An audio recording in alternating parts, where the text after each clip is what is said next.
370 नहीं, आतंकवाद की असली वजह पाकिस्तान है। 370 को लेकर बीजेपी ने झूठा प्रचार किया। जम्मू कश्मीर के लिए चुनौती पाकिस्तान के इरादे। जम्मू कश्मीर के मुख्यमंत्री उमर अब्दुल्ला ने एक एजेंसी को दिए इंटरव्यू में आतंकवाद की असली वजह पाकिस्तान को बताया है। उन्होंने कहा कि बीजेपी ने धारा 370 को लेकर झूठा प्रचार किया, लेकिन जब तक पाकिस्तान के इरादे आतंकवाद फैलाने के हैं, तब तक जम्मू कश्मीर के लिए आतंकवाद चुनौती बना रहेगा। मुख्यमंत्री उमर अब्दुल्ला ने स्पष्ट रूप से कहा कि पाकिस्तान के शत्रुतापूर्ण इरादे आतंकवाद मुक्त जम्मू कश्मीर के निर्माण में सबसे बड़ी चुनौती बने हुए हैं। उन्होंने इस्लामाबाद को आगाह किया कि भारत अब किसी भी आतंकी हमले को युद्ध की तरह मानेगा। नमस्कार, न्यूज 18 के इस सोशल मीडिया प्लेटफॉर्म पर आपका स्वागत है। मैं हूं धीरज कुमार दुबे। एजेंसी को दिए साक्षात्कार में सीएम उमर अब्दुल्ला ने इस बात को खारिज कर दिया कि अनुच्छेद 370 को हटाना क्षेत्र में आतंकवाद का समाधान है। उन्होंने कहा, हाल ही में हुए पहलगाम हमले का हवाला दिया और कहा कि इस हमले में 26 निर्दोष लोगों की जान चली गई। ये हमला इस बात को पूरी तरह से झूठा साबित करता है। उमर अब्दुल्ला ने कहा कि हम चाहे कुछ भी कर लें, अगर पाकिस्तान की मंशा दुश्मनी की है तो हम कभी भी पूरी तरह से आतंक मुक्त जम्मू कश्मीर हासिल नहीं कर पाएंगे। मुझे लगता है कि पहलगाम ने यह साबित कर दिया है। बीजेपी ने यह कहानी फैलाने की बहुत कोशिश की कि जम्मू कश्मीर में आतंकवाद के पीछे की एक बड़ी वजह धारा 370 थी। मुख्यमंत्री ने जोर देकर कहा कि अब पाकिस्तान पर अपनी रणनीति का पुनर्मूल्यांकन करने की जिम्मेदारी है।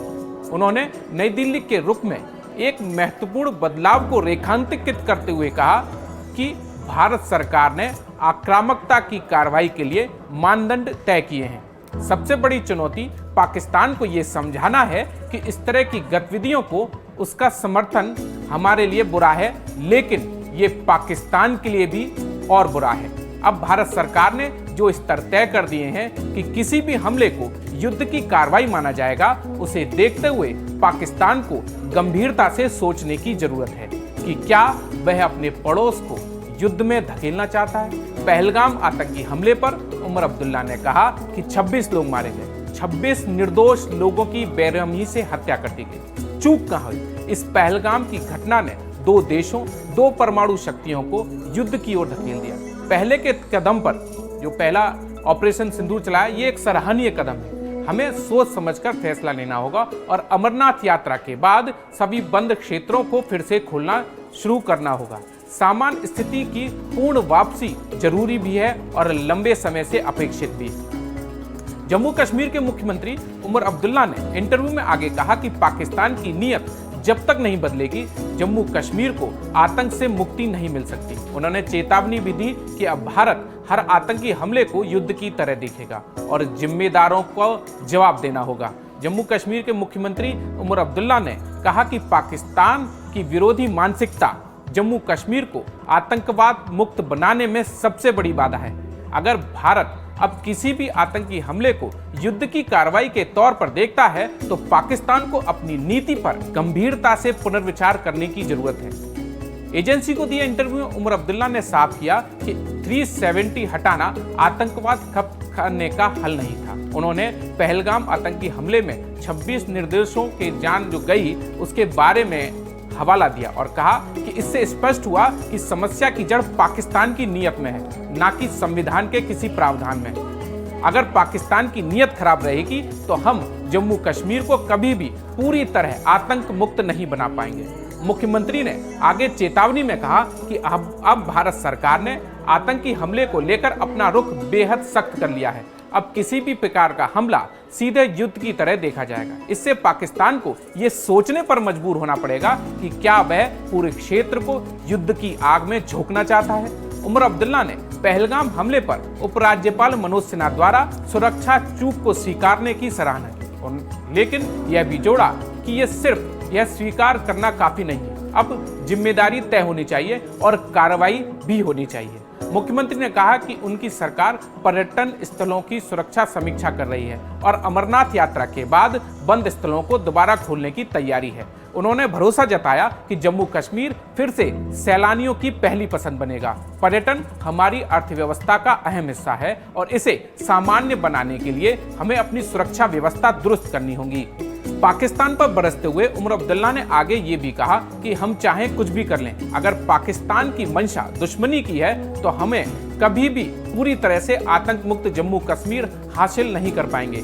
बीजेपी ने ये बात फैलाने की बहुत कोशिश की कि जम्मू कश्मीर में आतंकवाद अनुच्छेद 370 का नतीजा है। हम जानते हैं कि ये सच नहीं है। जम्मू कश्मीर में आतंकवाद पाकिस्तान की मंशा का नतीजा है और इसीलिए अनुच्छेद 370 को हटाने से जम्मू कश्मीर में आतंकवाद नहीं रुक सका है।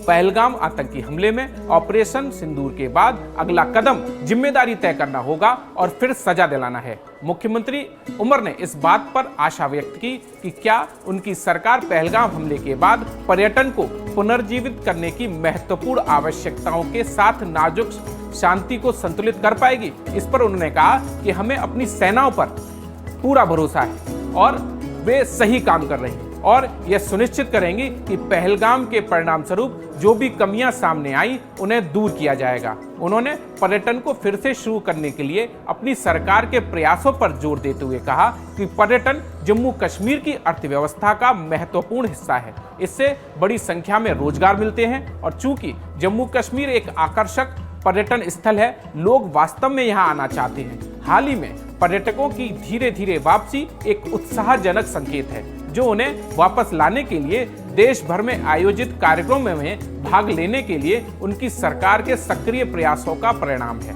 पर्यटन स्थलों की सुरक्षा ऑडिट के बारे में भी मुख्यमंत्री उमर अब्दुल्ला ने कहा कि ऐसा नहीं है कि ऐसा किया जाना चाहिए, बल्कि यह किया जा रहा है और धीरे धीरे उन्हें फिर से खोला जाना शुरू हो गया है और मुझे उम्मीद है कि अमरनाथ यात्रा के बाद बंद पड़े ज्यादातर अन्य पर्यटन स्थल भी फिर से खुल जाएंगे। इन पर्यटकों स्थलों को बंद किया जाना एक असामान्य बात थी।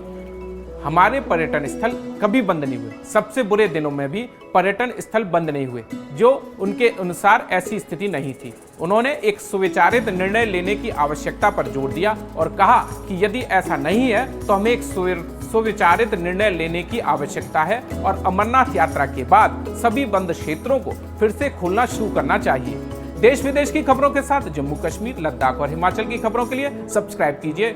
धन्यवाद।